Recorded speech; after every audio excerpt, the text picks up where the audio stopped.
Hey guys, and welcome back to another episode of Ash and M Animal Adventures.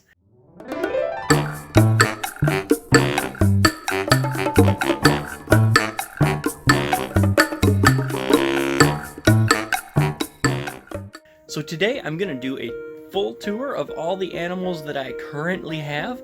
We do have lots of plans to get some more animals soon, which is very nice. So these are the ones that I personally own. As a family, we still have a few other animals here around the house that I will get to in a future video. So these are all the animals that I have and some updates of the channel. And yeah, let's just see how these guys are doing. Oh my goodness, they're so big. Look at them. See that right there is a little Valentine. As for these three, it looks like the one on the far side over here, that one right there is Colonel Mustard. The one in the middle right there, that one is Penny. And the one right here is Bagel. Oh, and you can see Valentine there, crawled in. Looks like we might get some cool different colorations here. See, it looks like Colonel Mustard's going to be a lot more yellow. Valentine might look like her daddy, Darwin. And I'm not sure on these two yet.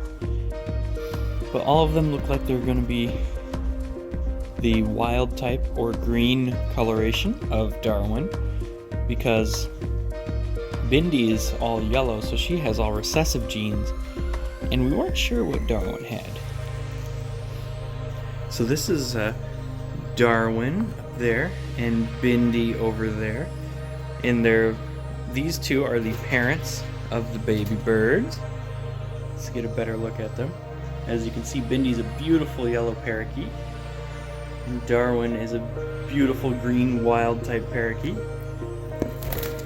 So this is the new cage that I've built for them, all set up and ready to go for when the babies and Gwendolyn are big enough to go in it.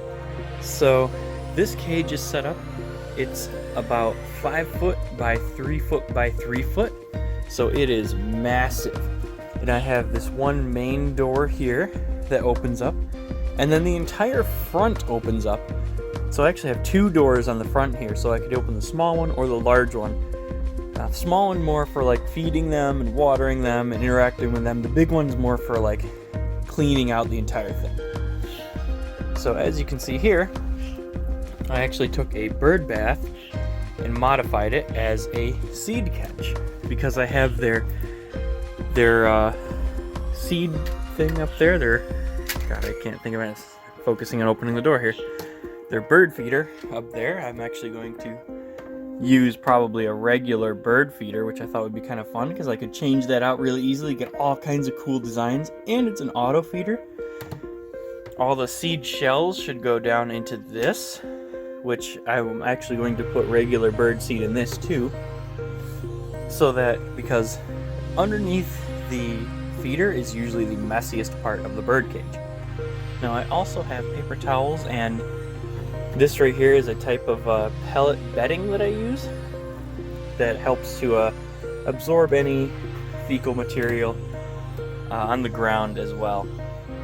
Now this whole thing is coated with bird safe paint, and I'm filling it with bird safe toys, as you can see up in here. I have all kinds of stuff, and these are all naturally harvested grapevines from my backyard. And so that should be fantastic for these babies. Also got a little plaque up there, as you can see here. So this is Gwendolyn. She'll be moving in with the other two parakeets once they get old enough to go to the large cage. Well, once the babies get old enough anyways. They'll all be moving into that large cage that I showed you. And she's a very talkative, friendly little parakeet. This is our adorable little puppy Pippin. Oh, he's gonna sniff the camera. Also moved Mr. Turtle. He's in I believe this right here is a 100-gallon water trough for large animals such as horses. And I moved him. I've been rearranging my entire room to give it a better place for a lot of my animals. So he actually gets a lot of sunlight. So he's right outside this window here. He's going to get some natural sunlight as well as his regular UVB bulb and heat bulb over here. As you can see, he's taking, I woke him up. He's taking a little nappy. Good morning, sunshine. Little Mr. Napoleon the turtle.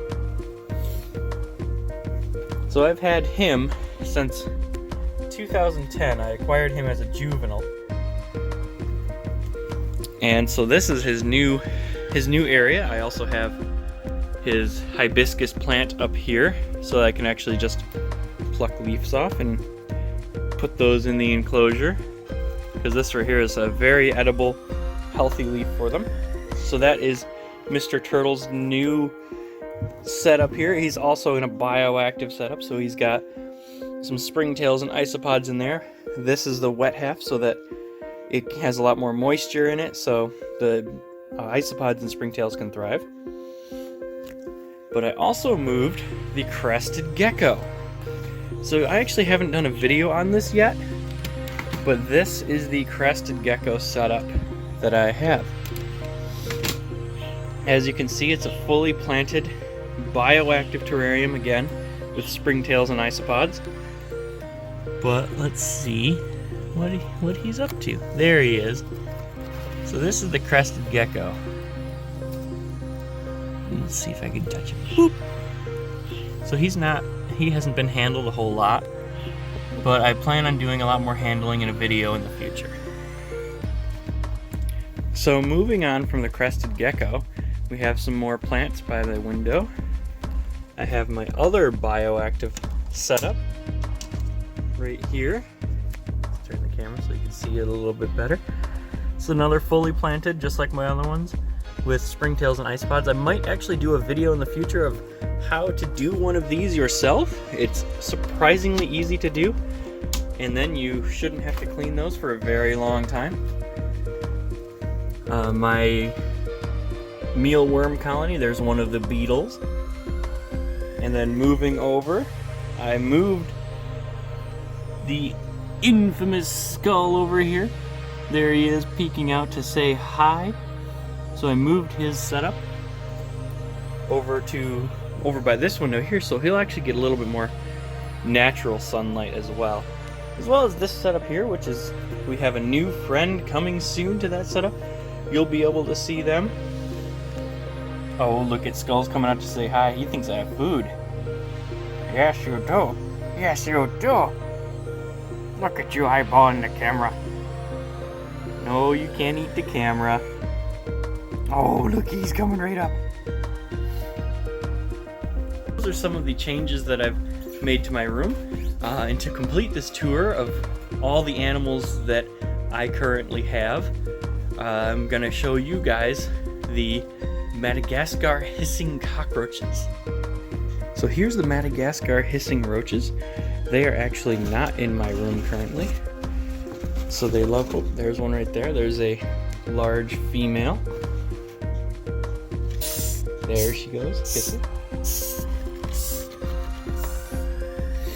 So now I actually breed these guys as a food source for things like the gecko, and they're just kind of fun to have because you can have a full colony of them. Now in between all of these egg crates, there's a whole bunch of them right down in there.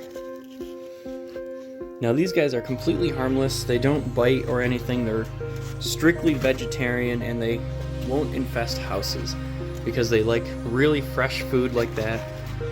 So they need quite warm temperatures. So guys, thanks for watching my video.